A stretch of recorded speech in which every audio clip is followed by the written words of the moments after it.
Hello guys, how's it going? My name is Dal, and the Worldsoul Saga is set to launch later next week, with the War Within Prepatch as well as the Prepatch event kicking into live realms in just a handful of days. Recently, we got ourselves a brand new roadmap for the War Within expansion, featuring that pre-patch event, the official launch of the expansion, as well as the Season 1 content, listing out when every single one of these features will be available, from the warband system and the account-wide everything to the new Earthen Allied race and the hero talents, as well as all of the endgame seasonal content like solo rated battlegrounds and seasonal delve challenges. With many players looking to make the big return for the Worldsoul Saga, a lot of players are wondering when would be the best time to come back to the game. And it really all depends whether you want to get a bunch of characters ready for the next expansion, or if you just want to have one character ready to go because you already know what you're going to be maining going forward. So in today's video, I wanted to do an overview of the entire roadmap, go over all of the important features and dates that you should keep in mind if you're looking to maximize the player experience for the Worldsoul Saga. As always, if you guys enjoy regular War Within updates, be sure to follow the channel. Otherwise, let's dive right in. First things first, we have the War Within Prepatch, which officially launches on July the 23rd. During the launch of the Prepatch, the game is going to transition from Dragonflight into the War Within expansion, which also means some of those War Within features are going to be pushed to live realms. Things such as warbands, which is the true account-wide everything progression system when it comes to characters, gear, achievements, professions, and currencies such as gold and seasonal currencies, as well as reputations. Skywriting is another feature which offers dynamic flying for a lot more mounts than just dragon mounts, which means just about every flying mount now gains the ability to soar more dynamically through a system that's now going to be referred as skywriting. But also players will get access to unlock two modes of flying, either the skywriting for that dynamic movement, but if you prefer the original TBC version of flying, you can always switch to it at a moment's notice. Players looking to raid in the next expansion will be happy to know that cross-realm guilds are another feature that's going to be arriving with this pre-patch update. You also got a ton of different class changes and revamps. While some classes will get only a few changes, others will get absolute massive revamps, specifically when it comes to classes such as monks, death knights, warlocks, mages, hunters, and shamans. About a week after the launch of the pre-patch, we'll have the pre-patch event of Radiant Echoes launching on July the 30th, which offers a ton of open world events, allowing players to participate together to take down powerful bosses and complete objectives all across Azeroth, with the Radiant Echoes event offering opportunity for you to catch up all of your characters with some catch-up gear ahead of the next expansion, and also an opportunity to earn a bunch of new collectibles. If you're looking to get a bunch of alts prepped before the next expansion, this will probably be the best time to return to the game, as you'll have Radiant Echoes that offer a decent bit of experience per event, but also Miss Pandaria Remix, which is still currently active and offers some of the fastest gains when it comes to catching up a bunch of ults ahead of the next expansion's content. About 2 weeks after the launch of the Radiant Echoes event, we'll actually have a proper War Within expansion launch. The early access for the expansion is going to start on August the 22nd, while the global launch for everybody else is going to launch on 26th. If you're still on the fence whether you should pre-order the Epic Edition of the next expansion or not, I don't think you should really rush to it immediately, especially knowing that the early access won't get any gear advantages. And in fact, separating the crowd into the early access and the global launch might actually help beat some of that word lag and login queues, as players will be a little bit more spread out when it comes to the leveling journey for this expansion, but no power gains are guaranteed for anyone that's going to be experiencing the expansion early. With the launch, we'll get a 2-week period to level our characters, explore the brand new world, and get a proper start at the Worldsoul Saga. This means we'll get to experience the new quest storyline for the first 2 weeks, explore the 4 zones like the Isle of Dorn and the new capital city of Dornogal, and delve down below into the 3 underground zones, places like the Ringing Deeps, Hollowfall, which is probably my favorite zone, as well as the Ashkahet. As you level through this period, you also will be able to experience brand new hero talents for your class, which are an expansion-specific feature. You will not be able to experience hero talents during pre-patch, but only after you start leveling in the War Within expansion. Hero talents are a new flavorful way to expand on our class playstyles and offer a couple of different variations, with 2 hero talents available for every single spec, which hopefully will provide quite a bit of variety.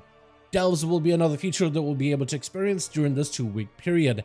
Delves being like a dungeon or a raid, but a more bite-sized version of the two, with some endgame loot and its own form of progression. This mode will be perfect for players who enjoy to experience open world as part of their endgame rather than dungeons or raids. And you'll be able to play Delves as a solo player or with a smaller group of players, similar to Mr. Pandari's scenarios in a way. During this time, we also will be able to befriend the Earthern Allied race and even unlock them after completing the entire main story questline. The War Within expansion will also launch with 8 War Within specific dungeons with brand new bosses and plenty of new loot.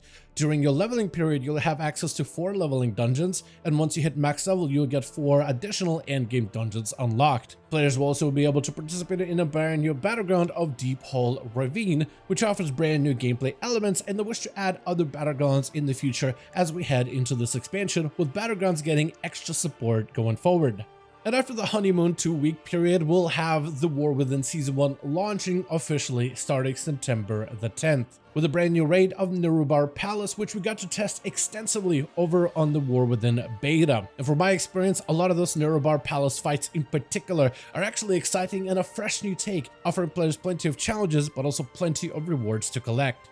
During this time, we'll also see the launch of the Season 1 Mythic Plus Dungeons, which is going to be very similar to the Dragonflight seasons, offering 4 dungeons of War Within, plus 4 returning dungeons. The dungeons of this roster for Season 1 are going to be Arakara, the City of Echoes, the City of Threads, the Stone Vault, and the Dawnbreaker from the War Within expansion, with the returning dungeons being Mistletoe Nasai, Necrotic Wake, Siege of Borealis, and Grim Batal, with a lot of the older dungeons actually being a little bit revamped, specifically places such as Grim Batal, which will have core differences compared to its original Cataclysm version. With this, we also see a new set of seasonal changes for the Mythic Plus system of affixes, offering players that do lower level keys plenty of variety from week to week when it comes to their affixes and the mechanics, but removing a lot of the unwanted affixes and replacing them with a more seasonal thematic affix, with Xalata taking center stage as the antagonist that creates hurdles within the dungeon. However, if you're just looking to push that score for Mythic Plus content, you'll see a little bit more consistency from week to week,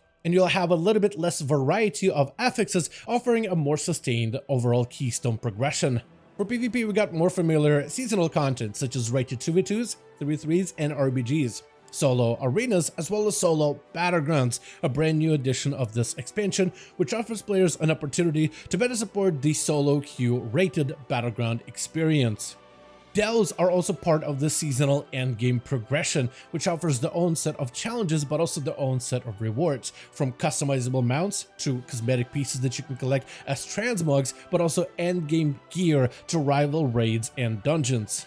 During this time, classes will also be able to unlock their own tier set bonuses, which will be a little bit more open-ended. As part of the Season 1 of the War Within, they wanted to give players as much of an opportunity to experiment with their talents and hero talents, and try a variety of different builds and ways that you can experience your class in plenty of content. So the first set of tier sets are going to be more generic, offering power gains without a unique specific gameplay focus. The future tier sets of the War Within expansion in Season 2 and beyond are going to be more focused, employing a more particular build and encouraging you to pick certain talents or a specific gameplay playstyle. And with that, that's going to be the entire schedule of the upcoming Worldsoul Saga. If you're looking to come back to the game and experience the most out of World of Warcraft for the War Within during your very first month, I suggest that you return during the final week of the War Within Prepatch, so you can experience the Radiant Echoes event, gear up a character, catch up a couple of vaults, and then dive straight into the Worldsoul Saga, launching on August the 26th. Where after a 2-week leveling period where you can catch up on your character, get your professions up and ready, try out some of the dungeons and delves, you'll then will be able to dive into the Season 1 content of this expansion. However, if you are looking to play multiple characters for this expansion, I would suggest to return much earlier than that, as Radiant Echoes offers plenty of experience gains, but also the Mists of Pandaria content really does provide quite a nice bonus to catch up a bunch of vaults very, very quickly. From there on, I kind of want to pass it up to you guys in the comments down below. When are you planning to return for the Worldsoul Saga? Are you going to be experiencing the entirety of the pre-patch, or do you want to kind of come in as soon as the new expansion launches? And out of all the different expansion features, which one excites you the most? Are you excited to explore the new storyline of the Worldsoul Saga? Or are you looking forward to the seasonal content for Mythic Plus, PvP, and raiding? Or are you excited to preview all of the different class changes together with the hero talents that are going to be available for every single class from this expansion? Which one of these features excites you the most? Let me know in the comments down below. And with that, as always, I want to thank all of you so much for watching, and I really do hope you guys enjoyed this video. If you enjoyed it or found it informative, go ahead and give it a like. I would very much appreciate it. And if you want to join our community or reach out to me directly, we have a channel Discord link, which you can find in the description of every single one of these videos, and I would love to have you guys join our community. And as always, let me know your thoughts in the comments, and I'll see all of you guys in another video.